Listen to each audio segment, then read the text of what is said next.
नमस्कार, मैं रविश कुमार। दंगों की स्मृतियां, खासकर सार्वजनिक स्मृतियां विचित्र तरीके से उलझा दी जाती हैं। दो नेताओं और चार वकीलों के तूतू मैमे के बीच दंगों की शिकार जनता नेपथ्य बैकग्राउंड में चली जाती है।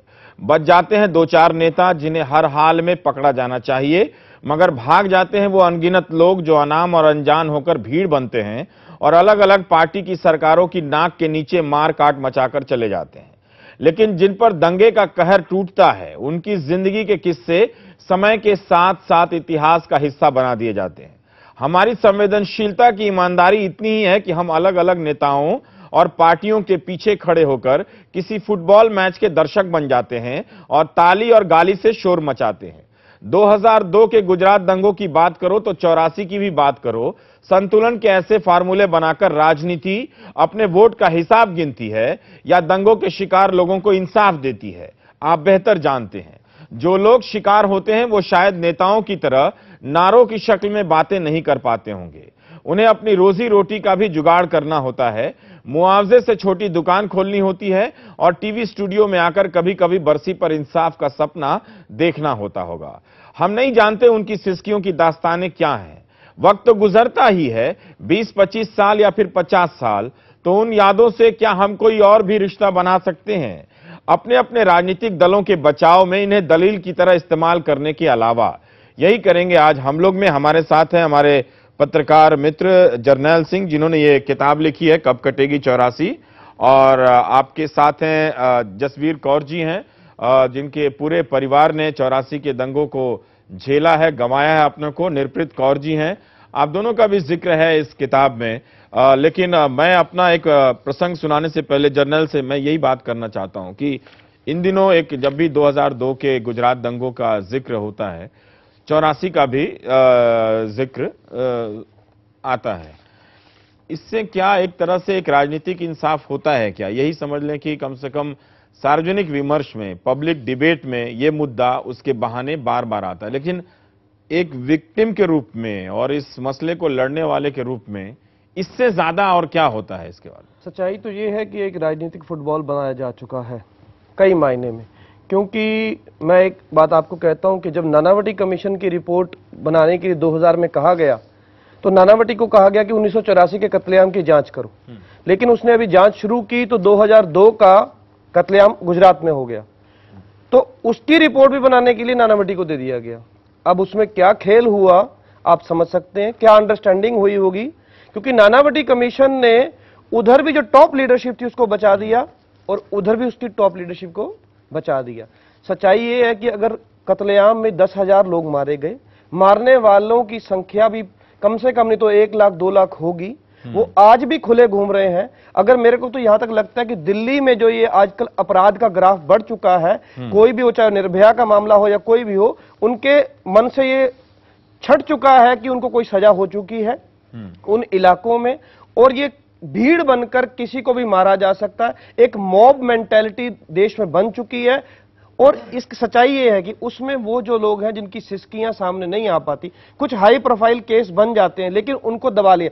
मैं एक ही बात करता हूं, HKL भगत उस समय सबसे बड़ा कातिल था, लेकिन उसको 84 के बाद सूचना एवं प्रसारण मंत्री बना दिया गया। ना सूचना निकलने दी गई, दूरदर्शन एक ही चैनल था, और अखबारों को जो कागज का कोटा वो देते थे तो किसी ने खबर तक नहीं की। तो ये होता है। जगदीश टाइटलर उस समय सिर्फ मेंबर ऑफ पार्लियामेंट था, उसको बना दिया गया उस समय स्टेट मिनिस्टर। ये सिर्फ काउंसलर था सज्जन कुमार, ये बना दिया गया मेंबर ऑफ पार्लियामेंट। इन सबको रंगनाथ मिश्रा कमीशन बनता है तो उसको नेशनल ह्यूमन राइट कमीशन, उसने सबको क्लीन चिट दे दी। तो आप ये कह रहे हैं कि इस बहस से, जो संतुलन की जो बहस हो रही है, जिससे 84 एक सार्वजनिक मुद्दा बना हुआ है, उसे कोई हासिल नहीं होता है इन 84 की हकीकत को सामने लाने में? यही होता है हाँ। कि जब आप मुद्दे को उठाते हैं तो इन आज ये कातिल जो आज पार्लियामेंट में बैठे होने थे, आज ये बाहर बैठे हैं, कम से कम इनके खिलाफ केस चल रहा है, वो तलवार लटकी है, दोबारा करने की हिम्मत नहीं करेंगे। और एक बार अगर आपने अन्याय के खिलाफ घुटने टेक दिए और कह दिए कुछ हासिल नहीं होना, तो इनके हौसले बुलंद हो जाएंगे। अगर इनके हौसलों को ध्वस्त करना है तो आपको इशू को हमेशा सर्वाइव करना पड़ेगा। ठीक है, मैं एक आपकी ही किताब का एक हिस्सा पढ़ना चाहता हूं।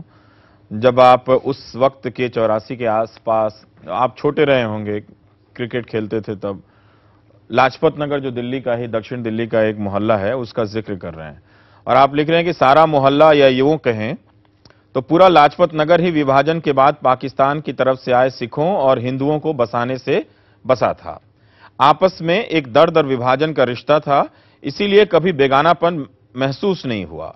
इन्हीं भाभी जी के गुजरने के बाद उनकी बहू ने मेरी मां को सास का दर्जा दे दिया था। समझा जा सकता है कि अलग अलग धर्मों से होने के बावजूद कैसा रिश्ता था, लेकिन आज चिंता हो रही थी। मां ने पिताजी के नाम वाली नेम प्लेट घर के बाहर से हटा दी। इस दफे भाभी जी फिर घर की तरफ आई तो मां ने उनसे कहा कि आप बार बार इस तरफ मत आओ, इससे भी भीड़ को शक हो सकता है कि यह सिखों का घर है। ये सच्चाई है, वो मेरे को आज भी याद आता, मेरा दिल भर आता है। भाभी जी जो मुल्तान से आई थी, उनकी जो अभी हम लोगों ने कीर्तन भी उनके घर में करवाया है उनकी याद में, तो एक दर्द का रिश्ता था। सब लोग उस समय 47 के बाद, ये पूरी लाजपत नगर रीसेटलमेंट कॉलोनी थी, जो लोग उस समय 1947 में वहां से उजड़ के आए थे, तो एक प्यार का और एक रिश्ता था आपस में। लेकिन वही बात है, जब मैं 11 साल का था तो मैंने अपने उसी गुरुद्वारा साहब को, जहां मेरा स्कूल था, मैंने अपनी आंखों के सामने आग लगते हुए देखा। मेरे जो बड़े भाई गुरचरण सिंह, जिनकी पोलियो करके टांग खराब थी, उनको, वो 3 पहिए की साइकिल पे जा रहे थे तो उनको भी नहीं बख्शा गया, मारा गया। मेरे मामा को वहां पे टैक्सी स्टैंड में जो अपना होटल है तो वहां पर मारा गया और डॉक्टरों ने, एम्स के डॉक्टरों ने इलाज करने से मना कर दिया। और मेरी मासी जोगिंदर कौर उनको ले गई और रात में एक नर्स, मुझे कहना नहीं चाहिए लेकिन वो ईसाई थी, लेकिन उसमें एक दर्द था और वो रात को छुप के आके इलाज करती थी। अगर पता लग गया कि इलाज करूंगी तो मुझे भी मारा जा सकता।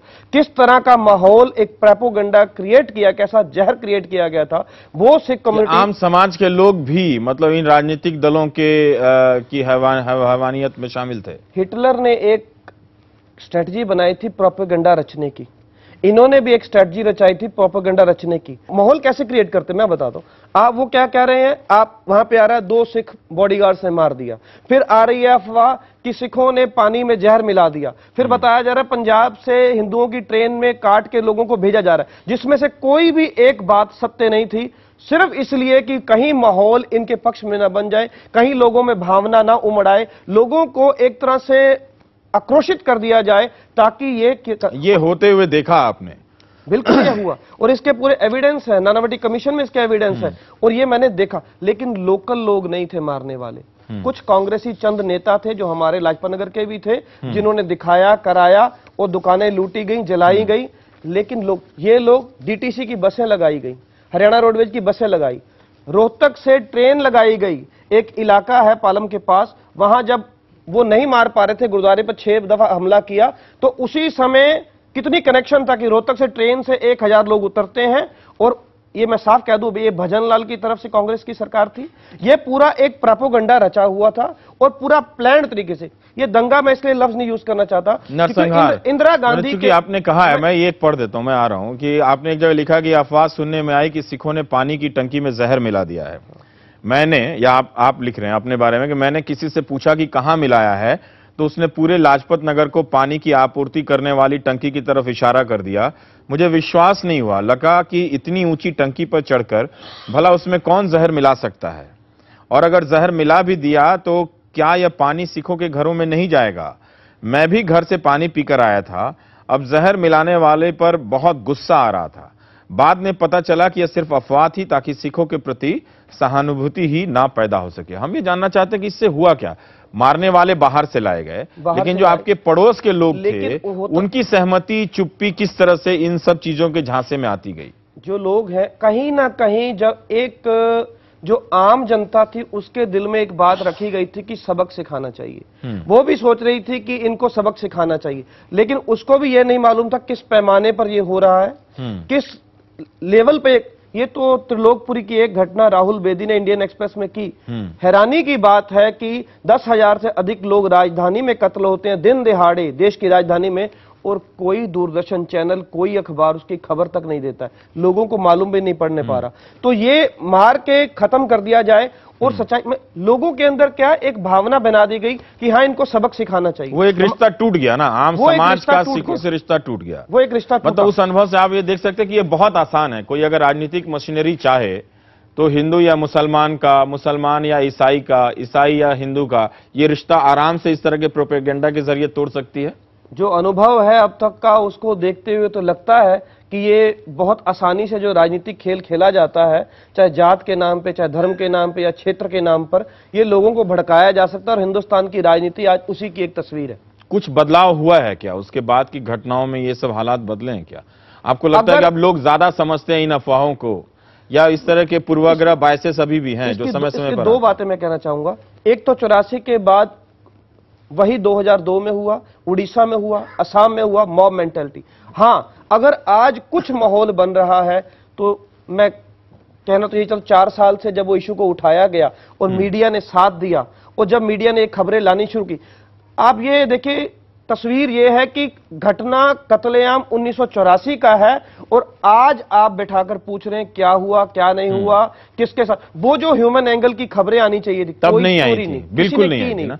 मैं वो हिस्सा पढ़ूंगा जो आपने लिखा था, मैं नाम नहीं लूंगा, वो कई 4 खंडन करने लगेंगे, लेकिन फिर भी मैं पढ़ना चाहता हूं जो आपने लिखा था। निरप्रीत जी, हम ये जानना चाहते हैं कि आप शायद उस वक्त वेंकटेश्वरा कॉलेज में थी। हाँ जी। हाँ, और तब आप इनमें से कई लोगों की उम्र की होंगी, तब से लेकर अब तक की अपनी जिंदगी जरा बताएं, इन नेताओं को अभी रहने देते हैं, कि आपकी इस लड़ाई में लोगों ने, परिवार ने किस तरह से साथ दिया और क्या कुछ बिखर गया आपका? उस वक्त मैं 16 साल की थी और हम 3 बहन भाई थे, मेरे मदर फादर। हम लोग Palam colony, Rajnagar area, Delhi Cantt में रहते थे। मेरे फादर साहब का ट्रांसपोर्ट बिजनेस था, आनंद निकेतन में टैक्सी स्टैंड था, आज भी है टैक्सी स्टैंड। 31 अक्टूबर की रात को शाम को 6 बजे के करीब, जो वहाँ का कांग्रेस का लीडर था बलवान खोखर, अपने आप को सज्जन कुमार का भांजा कहता है, और उसका मिट्टी का तेल का डिपो भी था। हमने नया नया बिल्डिंग मटेरियल सप्लायर का भी काम शुरू किया था। तो वो अपने भाई को, किशन खोखर को लेके आया कि मेरे भाई को तुम ड्राइवर रख लो। मेरे फादर ने कहा कि अभी तो कोई वैकेंसी नहीं है, अगर जब होगी तो मैं आपको बुला लूँगा। इतनी देर में हमारा मेन रोड पर घर था, 3 साइड ओपन था, तो वहाँ से आगे वाली जो 2 गलियाँ थी वो हमारी सारी सिखों की गलियाँ थी, और हम लोग सबसे पहली गली में फ्रंट कर रहते थे घर में। तो वहाँ से वो निकल रहे थे, करनैल सिंह गुजर रहे थे। मेरे फादर साहब ने उनको आवाज़ लगाई, पूछा कि बाहर का माहौल कैसा है। मेरे फादर साहब उस दिन जल्दी आ गए थे, तो उन्होंने बताया कि बाहर बहुत बुरा हाल है, दुकानों को लूट पाट रहे हैं और गाड़ियों को आग लगा रहे हैं, तुम्हारी गाड़ियाँ कहाँ हैं? तो मेरे फादर साहब ने आगे से जवाब दिया कि फिक्र करने की कोई ज़रूरत नहीं है कि मैं गाड़ियाँ छुपाया हूँ। इतनी देर में बलवान खोखर बोला कि सरदार जी, आपको चिंता करने की कोई ज़रूरत नहीं है, इस कॉलोनी का बाल भी बांका नहीं होगा। अगर इस कॉलोनी में कुछ होगा सबसे पहले हमें होगा, हम बैठे हैं, और ज़रूरत पड़ी तो सज्जन कुमार मेरे मामा जी हैं, हम उनसे प्रोटेक्शन ले लेंगे। तो मेरे फादर साहब ने कहा ठीक है। इतनी देर में वो चले गए हैं। रात को, उसी रात को हमारे जो गुरुद्वारे के, मेरे फादर साहब गुरुद्वारा साहब के प्रेसिडेंट भी थे, तो गुरुद्वारा साहब के जो ग्रंथी हैं वो हमारे घर से ही प्रसादा वगैरह, चाय वगैरह, अगर कोई विजिटर भी आ गया हमारे घर से ही खाना जाता था। वो सुबह चाय लेने आए, दरवाज़ा खड़काया, बेल मारी तो मैं बाहर निकली। तो उन्होंने पूछा, मेरी मदर को बोला कि चाय बना दो 2 कप। तो मेरे फादर साहब ने उनसे पूछा कि भाई क्या कोई यात्री आया रात को? कोई नहीं। कहते नहीं, 2 पुलिस वाले आए हैं। मेरे फादर साहब बोले कि भाई तुमने बताया नहीं, पुलिस वाले रात को क्यों आए हैं और वो यहाँ पर क्यों रुके हैं? तो मेरी मदर ने बोला कि भाई आप जाके पूछ लो, गुस्से क्यों हो रहे हो? तो वो चले, मेरे फादर साहब चले गए, ग्रंथी साहब भी चले गए, थोड़ी देर बाद मेरे फादर साहब भी चले गए हैं, और मम्मी भी चले गए, और भी सिख कम्युनिटी के लोग वहाँ चले गए हैं। मैं भी बाद में मैं चली गई वहाँ पर। तो उस अरदास तक तो वो पुलिस वाले वहीं थे, और बिना इंटीमेशन दी वो पुलिस वाले गायब हो गए। उसके बाद हमला हो गया। हाँ, उसके बाद में आवाज जब समाप्ति हुई अरदास की, तो आवाज आनी शुरू होगी, स्लोगन्स आ रहे थे कि भी इंदिरा गांधी अमर रहे, इन सरदारों को मारो, इन्होंने हमारी माँ को मारा है। तो हम लोग सब बाहर की तरफ निकले गुरुद्वारा साहब से, तो देखा कि बहुत सारी भीड़ है, उनके पास लाठियां, सरिये, जेली वगैरह, और वो दौड़े आ रहे हैं। तो वो सब बाहर के लोग थे, जैसा जर्नल कह रहे हैं नहीं, बलवान खोखर था, महेंद्र यादव था जो एक्स एमएलए कांग्रेस आई का, आसपास के ही लोग हाँ थे जी, जो- बागडोला से है वो, और ममता बेकरी का ओनर था, ये लीड कर रहे थे मॉब को। और वही बलवान खोखर है जो शाम को बोल रहा है प्रोटेक्शन की, वही हमला कर वही आ रहा है साथ में पर हमला मुझे एक चीज मैं यहाँ रोकना चाहता हूँ, इन लोगों का अदालती कार्रवाई में क्या हुआ? ये लोग भी नहीं पकड़े गए या ये बच गए?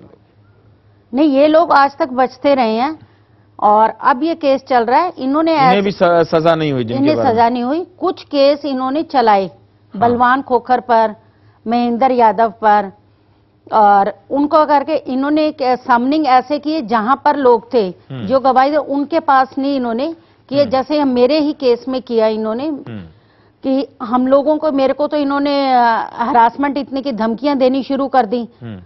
कभी हम यहाँ से, जब ये माहौल इतना बन गया खराब जी, 3 बार तो हमने दिल्ली में घर बदला।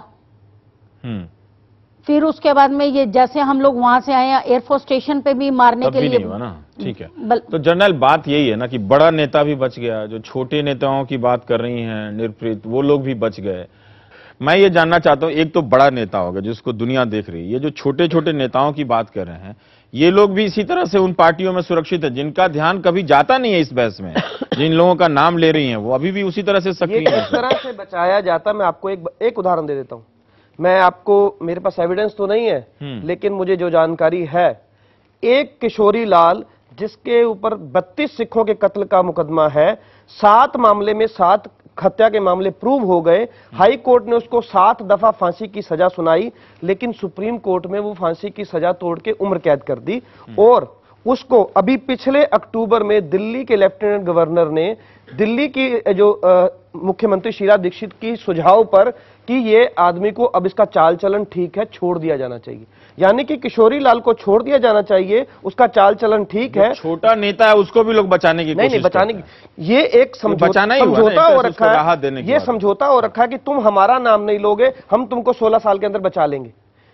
अगर तुम फंसे भी हो तो तुम्हारे परिवार को हम पाल लेंगे। अगर कोई फंस गया, बाकी किसी को फंसने नहीं दिया। जिस व्यक्ति ने हेल्प की, मैंने किताब में भी लिखा है, जो रमई राम है, जो 30 लड़कियां उठा के ले जाते हैं, जो उनके साथ बचाने जाता है, तो उस पुलिस वाले को सस्पेंड कर। जिस परिवार ने उस समय किसी की हेल्प करने की कोशिश की, उसी पर कत्लेआम के मुकदमे ठोक दिए। सिस्टम में सोसाइटी ब्रेक डाउन कर गया था ना उस अफवाहों से और इन चीजों से। सिस्टम है ही नहीं, कोई है ही नहीं। मैं फिर कह रहा हूं, सिस्टम कोई है ही नहीं।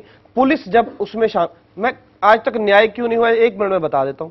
बात यह है कि एक नॉर्मल कोर्स में अगर कोई अपराध हुआ है, पुलिस उसकी जांच करेगी, जांच करके गवाह इकट्ठा करेगी और केस बना के कोर्ट में लेके जाएगी। ठीक है। अब जब कत्लेआम कराने वाली पुलिस है, त्रिलोकपुरी में वो एसएचओ शूरवीर त्यागी खुद कत्लेआम कराता है 500 सिखों का, तो वो कहां अपने खिलाफ केस दर्ज करेगी जब उसने एफआईआर ही नहीं लिखी, सबूत ही नहीं है। मतलब आप कह रहे हैं कुछ है नहीं, जांच करनी है, वो तफ्तीश करनी है। एक केस, ये तो हर दंगों में यही हो रहा है कि कोई सबूत ही नहीं मिलता है। मैं एक ही बात कहना चाहता हूं, अगर इलेक्शन कमीशन जब इलेक्शन करवाता है तो सारी ब्यूरोक्रेसी को, सारे सिस्टम को अपने हाथ में ले लेता है, और वो सोनिया गांधी को भी तलब कर सकते हैं और चाहे तो किसी को भी कर सकता है। हाँ, और पूरा सिस्टम, पूरी पुलिस, पूरा सब उनके हाथ में आ जाता है। हाँ। क्योंकि निष्पक्ष चुनाव कराने हैं, जब तक पूरा सिस्टम उनके हाथ में नहीं दिया जाएगा वो नहीं करा सकते। हाँ। मैं कहता हूं कि जब भी कोई दंगा या सिचुएशन खड़ी होती है, अगर 4-5 घंटे में वो सिचुएशन नहीं संभलती है, तो क्यों एक ऐसी बॉडी निष्पक्ष नहीं बनाई जा सकती कि सारी ब्यूरोक्रेसी और सारी पुलिस सीधा उसको रिपोर्ट करेगी। जिस तरह से एक आपदा आती है, राष्ट्रीय आपदा कहते हैं, तो हमने नेशनल उसमें जो बना रखा है आपदा डिजास्टर मैनेजमेंट का एक बना रखा है, तो वो सारा कंट्रोल ले लेते हैं। तो क्यों नहीं आप एक ऐसा सिस्टम बना सकते, जो आप एंटी कम्युनल वायलेंस लॉ ला रहे हैं, उसके दांत होने चाहिए, वो पैना होना चाहिए, ताकि, क्योंकि बार बार यही होता है पुलिस पे ये आता है, वो जो लोकल लीडर पे आता है। आपने दिया इसी बहाने। जसवीर जी, हम ये जानना चाहते हैं आपसे कि इन सब बातों के साथ साथ मुआवजा मिला होगा, या कई लोग आए होंगे शुरुआती दिनों में, राजनीतिक दल वाले बहुत मदद करने के लिए आए होंगे, बाद के दिनों में आपने अपनी जिंदगी को कैसे संभाला? बहुत मुश्किल गुजारा दिन, हमारे को पता है कैसे बताए दिन। कुछ तो बताइए, कुछ तो बताइए आप। बता रहे हैं जी, जिस दिन मारे गया उन्होंने सरदार जी ਨੂੰ, ਪਹਿਲੇ तो सानू उन्होंने लगा रखा 3 दिन जी, ਕਿਸੇ ਦੇ ਘਰ ਲੁਕੇ, 3 ਜਗ੍ਹਾ ਤੇ ਲੁਕੇ ਅਸੀਂ, 3 ਜਗ੍ਹਾ ਲੁਕੇ। ਛੋਟੇ ਛੋਟੇ ਬੱਚੇ, 2.5 ਸਾਲ ਦਾ ਮੇਰਾ ਬੇਟਾ ਸੀ, ਬੇਟੀ ਸੀ, ਉਹਨਾਂ ਨੂੰ ਲੈ ਕੇ ਮੈਂ ਲੁਕੀ ਰਹੀ। ਮੇਰੀ ਸੱਸ ਸੀ। ਫਿਰ ਜਿਸ ਦਿਨ ਮਾਰਨਾ ਸੀ ਸਾਨੂੰ ਕਹਿੰਦੇ ਇਹਨਾਂ ਨੂੰ ਅਲੱਗ-ਅਲੱਗ ਕਰ ਦਿਓ। ਸਾਨੂੰ ਇੱਕ ਜਗ੍ਹਾ ਲਗਾਤਾ, ਉਹਨਾਂ ਨੂੰ ਇੱਕ ਜਗ੍ਹਾ ਤੇ ਲੈ ਗਏ। ਨੀਚੇ ਟਰੱਕ ਸੀ, ਟਾਇਰ ਸੀ, ਟਰੱਕ ਦੇ ਥੱਲੇ ਉਹਨਾਂ ਨੂੰ ਲੁਕਾਈ ਰੱਖਿਆ। 1 ਤਰੀਕ 2 ਤਰੀਕ, ਜਿਸ ਦਿਨ 3 ਤਰੀਕ ਇੰਦਰਾ ਗਾਂਧੀ ਦਾ ਸੰਸਕਾਰ ਕਹਿ ਰਹੇ ਹੋ ਜਾਣਾ, ਕੁਛ ਨਹੀਂ ਹੋਏਗਾ, ਕੁਛ ਨਹੀਂ ਹੋਗਾ, ਉਹਨਾਂ ਨੂੰ ਨਿਕਾਲ ਦਿੱਤਾ। ਆਪੇ ਨਿਕਾਲ ਕੇ ਆਪੇ ਉਹਨਾਂ ਨੂੰ ਮਾਰ ਦਿੱਤਾ। ਤੇ ਬਾਅਦ ਵਿੱਚ ਮੈਨੂੰ ਕਹਿਣ ਲੱਗੇ ਤੁਹਾਡੇ ਸਰਦਾਰ ਜੀ ਨੂੰ ਮਾਰ ਦਿੱਤਾ। ਫਿਰ ਸਾਨੂੰ ਕੁਛ ਨਹੀਂ ਮਿਲਿਆ। ਉਸ ਟਾਈਮ ਤੇ ਸਾਨੂੰ ਘਰੋਂ ਕੱਢ ਦਿੱਤਾ, ਕਹਿੰਦੇ ਨੇ ਨਿਕਲ ਜਾਓ ਮੇਰੇ ਘਰੋਂ। ਮੇਰੇ ਨਾਲ ਕੋਈ ਵੀ ਨਹੀਂ ਸੀ, ਛੋਟਾ ਜਿਹਾ ਬੇਟਾ ਸੀ। ਮੈਂ ਬਹੁਤ ਸਿੱਧੀ ਸੀ, ਇੰਨਾ ਮੈਨੂੰ ਪਤਾ ਨਹੀਂ ਸੀ ਕਿੱਧਰ ਜਾਣਾ। हाँ, कोई पता नहीं सी किधर जाना, घरों बाहर नहीं सी निकलती, सीधी थी। अच्छा। बस ऐसे ही मेरी सास सी बाहर अंदर जाती, मैं तो जाती भी नहीं सी किते बाहर बूर। मेरे को पता नहीं किधर जाना, मैं रोंदी रही बाहर नूं आई, जीवन पार करेंगे सी। नहीं, मैं ये जानना चाहता हूँ कि जो ये मुआवजा वगैरह इनको मिला, इसके बाद उन्होंने अपनी जिंदगी कैसे बिल्ड किया, कैसे बनाई अपनी जिंदगी? वो काफी थे क्या? कई बार ये लगता है ना कि सरकारों ने, जनरल मैं जानना चाहता हूँ, अगर आप जानते हैं तो इनके बिहाफ से बता सकते हैं कि 2 लाख दे दिया, 10 लाख दे दिया, जमीन का एक टुकड़ा दे दिया, घर दे दिया, उससे क्या जिंदगी बन जाती है क्या? वो मुआवजा, आप ये मुआवजा कह रहे हैं कि पहले हमें ये जो जब दंगे होते हैं तो इस तरह की घोषणाएं हो जाती हैं कि हमने यहाँ पर 2 घर दे दिए हैं और ये दे दिए हैं। नहीं, कईयों को तो अभी तक घर भी नहीं मिले, नौकरी भी नहीं मिली। और अगर पहले तुम किसी को मार देते हो, घर बार भी जला देते हो। इन्होंने किस्तों में तब दिए 10,000, उसके बाद 90 में 10,000 दिया, फिर उसके बाद में इन्होंने 96 में दिए 3,30,000, फिर ये 2006 में दिए 5, जब 2005 के बाद इन्होंने 6 में अनाउंस किया। ये क्या सारी जिंदगी निकल जाती है? और किस्तों में इन्होंने पैसे दिए। आप में मैं एग्जांपल देती हूँ, एक फैमिली के 5 जने हैं, उस वक्त 5 बच्चे थे। वो लेडी उस वक्त वो यंग एज थी, ये भी यंग एज थी तब। तो इनके पास 2 बच्चे थे। अगर इनके सपोज 4 बेटे होते तो वो ये 7 लाख में क्या बच्चों को पालती?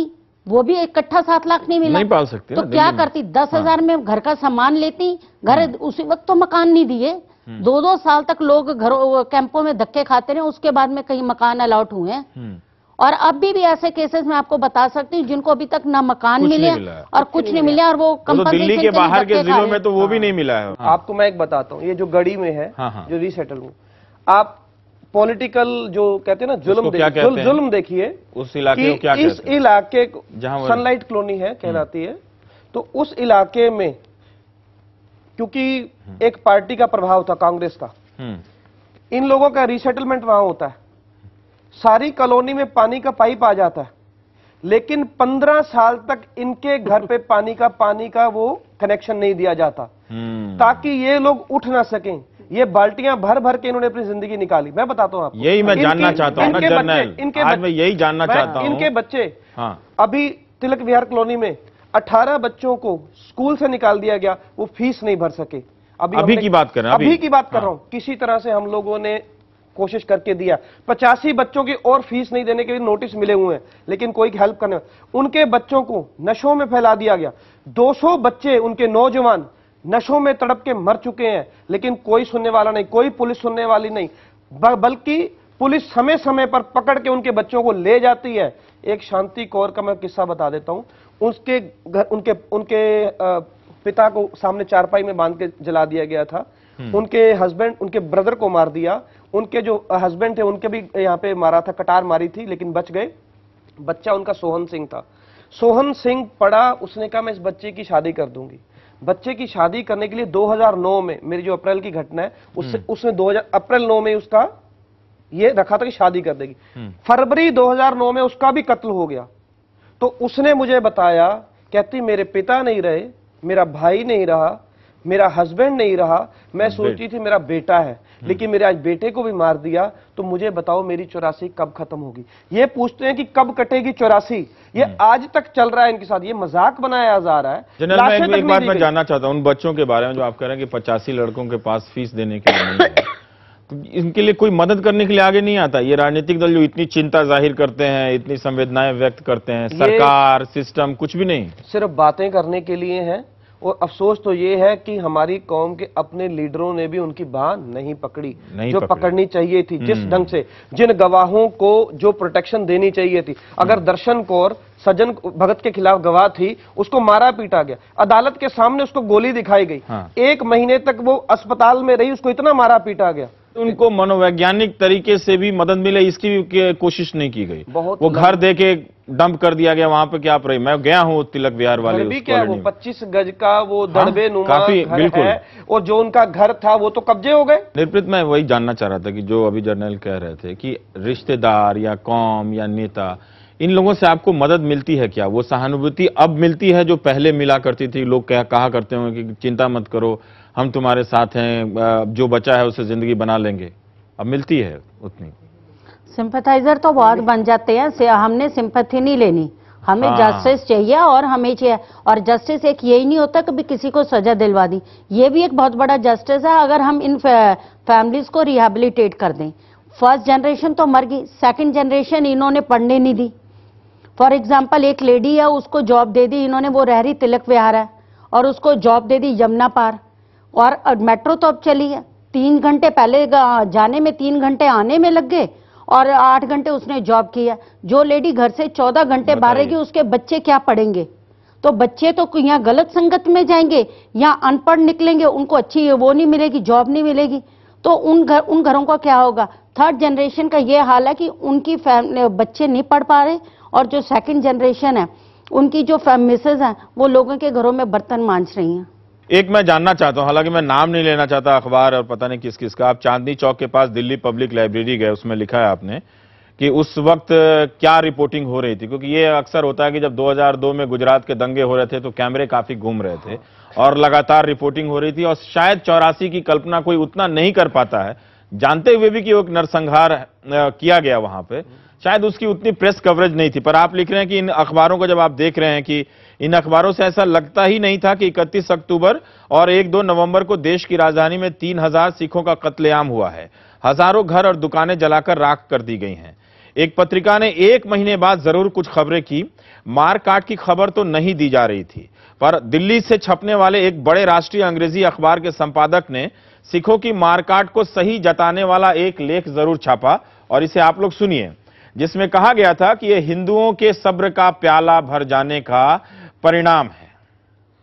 सचमुच ऐसा लिखा हुआ था? मैं देश का बहुत बड़ा अंग्रेजी का यह हिंदुओं के सब्र का प्याला भर जाने का परिणाम है, ये लिखा था, ये कोट है, और मैं नाम नहीं लेना चाहता उस अखबार का। एक दूसरे अखबार ने, जो एक और अंग्रेजी का देश का बहुत बड़ा अखबार है, उसने लिखा था कि सिखों ने ये लोगों से लूटपाट करके अपनी संपत्ति जमा की थी, तो ये जो सामाजिक न्याय हुआ है, जो लूटा गया, ये लिखा हुआ था। ये दूसरा, आप समझ गए होंगे, जो 2 हिंदू या बहुत बड़े अखबार हैं जो अंग्रेजी के देश के, उनके ये संपादकीय थे, तो आप समझ सकते हैं कि उस समय मीडिया भी क्या भूमिका निभा रहा था। क्योंकि कहीं आप ये कह रहे हैं कि पत्रकार भी तो समाज से आते हैं, उन्हें भी मालूम होता है कि क्या हो रहा है क्या नहीं। गुजरात में जब कवरेज हुआ तो मीडिया पे दूसरा आरोप लगा कि आपने इतना ज्यादा कर दिया कि आपकी वजह से ये सारी चीजें हो गई, है ना। और उस मीडिया पे भी लांछन लगाया गया कि आप एक तरह से आप भी पूर्वाग्रह से ग्रसित थे उसको कवरेज करने में। तो एक तरफ नहीं है और एक तरफ है, तो दोनों में समस्या है। सच्चाई तो यही है रवीश जी कि लोकतंत्र के 4 स्तंभ हैं। एक तो आपकी जो है पार्लियामेंट कह लो या असेंबली कह लो, दूसरा आपका न्यायपालिका है, तीसरा आपका एग्जीक्यूटिव है, चौथा आपका मीडिया है। ये मान लिया गया, आप में से मान लिया गया। लेकिन जब इन चारों ने ही अपना रोल अदा नहीं किया, अपनी मर्यादा का पालन नहीं किया ना, चारों ने अपनी मर्यादा का पालन नहीं किया, तो जाते कहां? शायद मुझे इसीलिए अपनी मर्यादा को उल्लंघन करना पड़ गया। एक मैं जानना चाहता हूं जनरल की, आप जिस मोहल्ले में रहते थे, ठीक है कि वहां बाहर से लोग आए थे, लेकिन जो लोग वहां रह रहे थे उनका क्या बर्ताव था बाद में और उसके दौरान?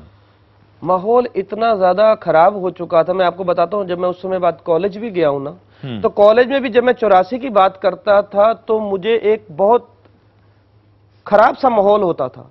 वो उल्टी सीधी कहानियां सुनाया करते थे, और यहां तक कि मुझे कह तू तो आतंकवादी है, ये वर्ड मुझे मेरे ही कॉलेज के लोगों ने कहा अगर मैं 84 की बात करता था।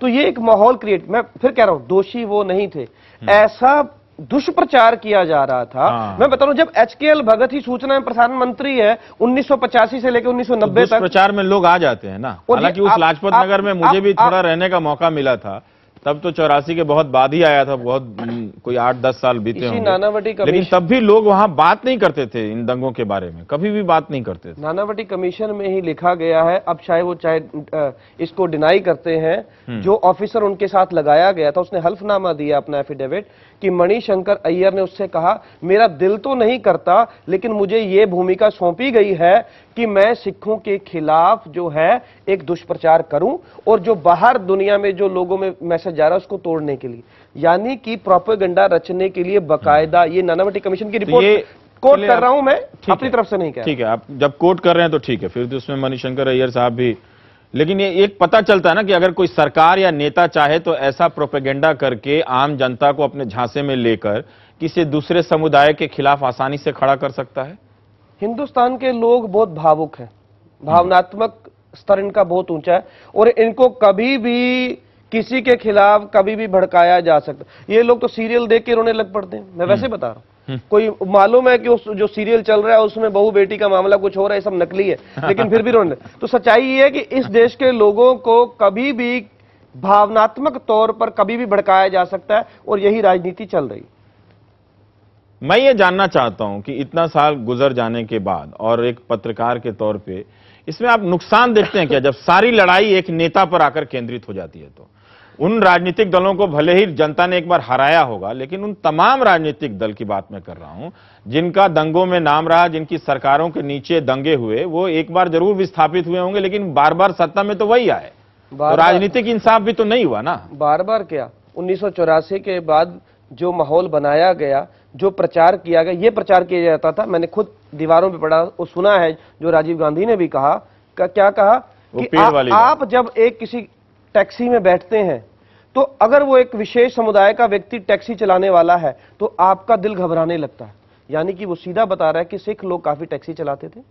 ये प्रचार किया जाता और 406 पार्लियामेंट की सीटें जीती, ना नेहरू ने जीती ना किसी इंदिरा गांधी ने जीती, और वो उस 84 के बाद जीती। तो सहानुभूति का भी थोड़ा ऑपरेशन करना चाहिए ना, जो निरूपित करे थे उस सहानुभूति का, जिसको उस त्रासदी को उस मैंडेट में भुला दिया गया ना। 1984 के कत्लेआम के बाद जो ये मैंडेट मिला है, उसके बाद से देश में सांप्रदायिक राजनीति समझ लिया गया कि इसके आधार पर वोट मिल सकता है और उसकी लहर जो आगे बढ़ती गई है। उसके आगे ये बात की, ठीक है, हम छोटा सा ब्रेक लेंगे, उसके बाद मैं इन लोगों से पूछूंगा और मौका दूंगा कि ये लोग आपसे बातें करें और देखें कि आपकी कहानियों से 84 से कितना जुड़ पाए हैं।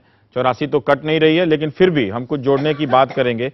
जाते जाते एक बात कह जाते हैं, लौट कर आएंगे तो उस पर बहस करेंगे कि आपने लिखा है कि सरकारी और प्राइवेट मीडिया जब बार बार सिख आतंकवादी का राग अलापता है तो मन तड़प उठता था।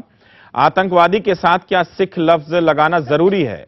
मुस्लिम आतंकवादी या हिंदू आतंकवादी क्यों नहीं कहा जाता? सिखों का कत्लेआम करने वाले तो हिंदू ही थे, तो फिर हिंदू दंगाई क्यों नहीं करते? ब्रेक ले लेते हैं, छोटे से ब्रेक।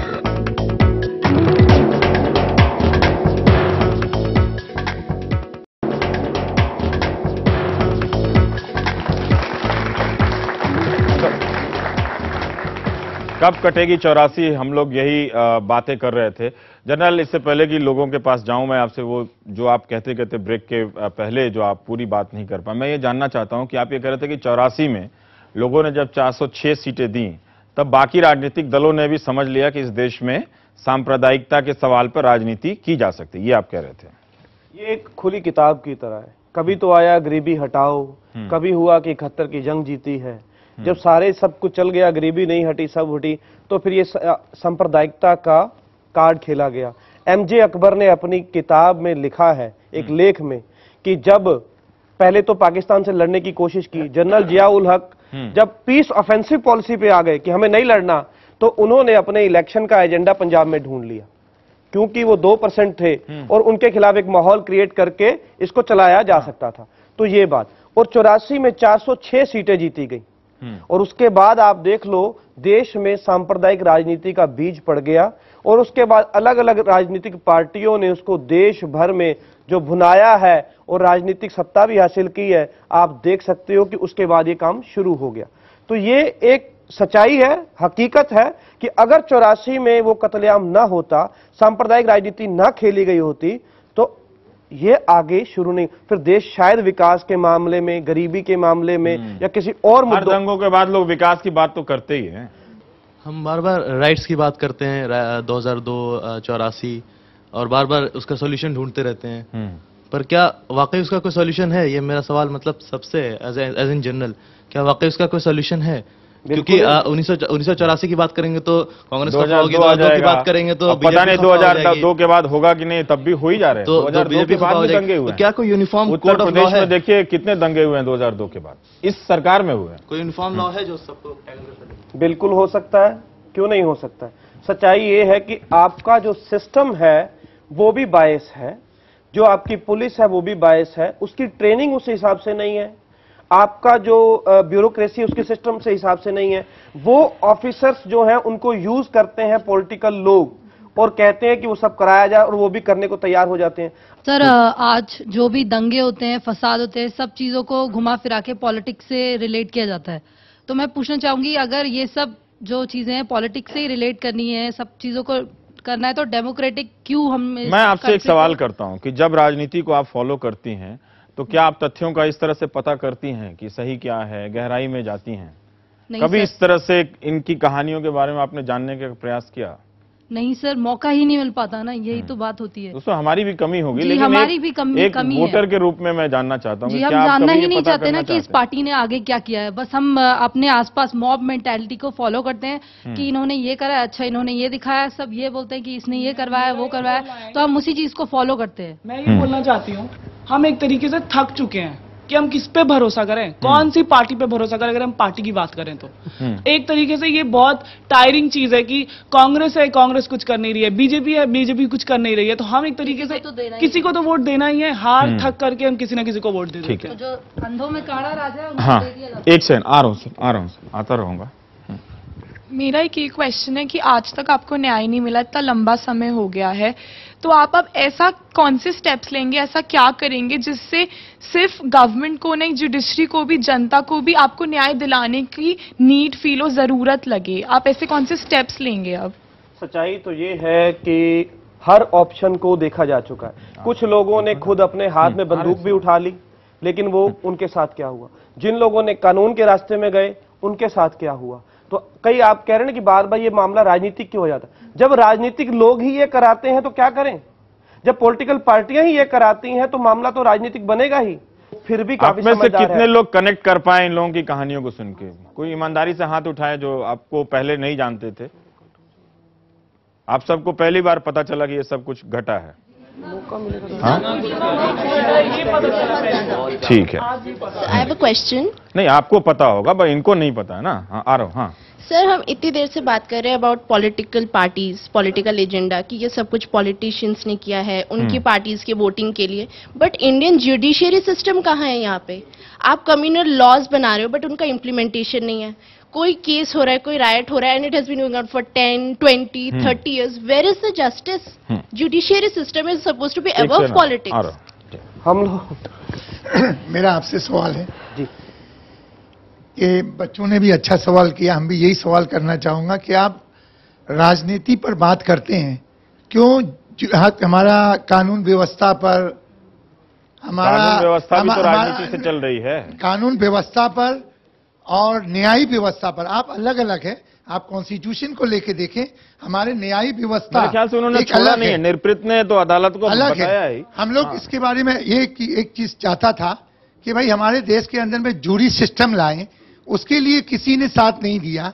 तो हम ये कहना चाहूंगा कि हमारे देश के जुडिशियल सिस्टम को मजबूत करेगा तब तो आपको न्याय मिलेगा। मैं बिल्कुल आपकी बात से सहमत हूँ। जुडिशियल रिफॉर्म चाहिए, पुलिस रिफॉर्म चाहिए, ना उनसे। हाँ, ये जरूरी है। पुलिस रिफॉर्म भी नहीं हुए, जुडिशियल रिफॉर्म भी नहीं हुए, इकोनॉमिक रिफॉर्म्स हुए, लेकिन बाकी समाज का वहीं के वहीं है। उसके लिए कैबिनेट कमेटी बना दी जाती है। उसके लिए कंपनियों के एप्लीकेशन आएंगे तो 2002 में मैं क्यों कंपैरिजन करते हैं, 20 लोगों को फांसी की सजा, 170 लोगों को उम्र कैद हो भी चुकी है। क्योंकि स्पेशल इन्वेस्टिगेशन टीम बनाई गई और उसकी मॉनिटरिंग सुप्रीम कोर्ट ने की और उसमें सारे वहां के नेताओं को भी बुला के पूछा गया। लेकिन यहां पर 84 के दंगों के मामले में नहीं हुआ, कोई कुछ नहीं हुआ। नहीं हुआ। जैसे एसआईटी बनाई गई गुजरात में, बहुतों को कम से कम आप 170-75 बता रहे हैं, विश्वास दिया गया।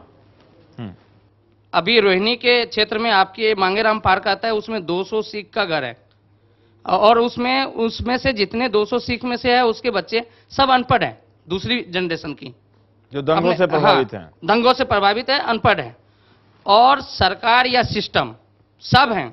और आपके भी, मैंने जब वहां पे सर्वे किया था, मैंने उनसे सवाल किया कि आपके भी तो प्रधानमंत्री जी बैठे हुए हैं नीति पे, डॉक्टर मनमोहन सिंह जी बैठे हुए हैं, क्या आपने इस पीड़ित को अपनी आवाज को जो वहां तक ले जाने की कोशिश किया है? तो आप में सोशल मीडिया ये सही है। आप बता रहे हैं कि जो दंगा पीड़ित हैं मांगेराम पार्क में, सही कह रहे हैं।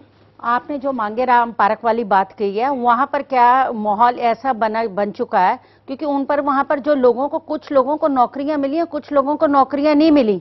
जब उनको गरीबी अवस्था में, उनको तो लाले पड़े हुए कि हम बच्चों को पालें कैसे, तो वो बच्चों को पढ़ाएंगे कहां से? और बार-बार तो यही पूछ रहा हूं ना जनरल, कि देखिए प्रेस कॉन्फ्रेंस करके किसी के खिलाफ बोलना तो आसान है और वो एक जरूरी राजनीतिक काम है। मैं ये कह रहा हूं कि ठीक है, एक पार्टी पर, सत्तारूढ़ पार्टी पर आरोप है, जो विपक्ष के लोग हैं वो प्रेस कॉन्फ्रेंस करके एक नेता का नाम ले लेते हैं, या सत्तारूढ़ पार्टी वाले भी यही करते हैं। वो एक बहुत जरूरी राजनीतिक प्रक्रिया, करना भी चाहिए, वो मैं नहीं कह रहा हूं, पर उन लोगों को ये कहानियां क्यों नहीं दिखती हैं? सच्चाई तो क्या इसलिए कि मांगेराम पार्क जाके उनके दुख दर्द को समझना पड़ेगा?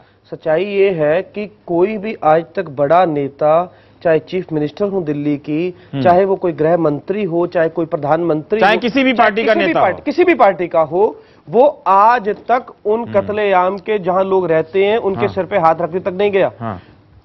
और उसमें हमारे अपने लोग भी, अपने लीडर भी प्रोग्राम एयर होगा तो तुरंत फोन आने वाला होगा प्रोग्राम के बाद की जी मैं तो जी गया था जी वहां पर, जर्नैल सिंह जी गलत बोल रहे हैं, करते हैं लोग इस तरह के फोन।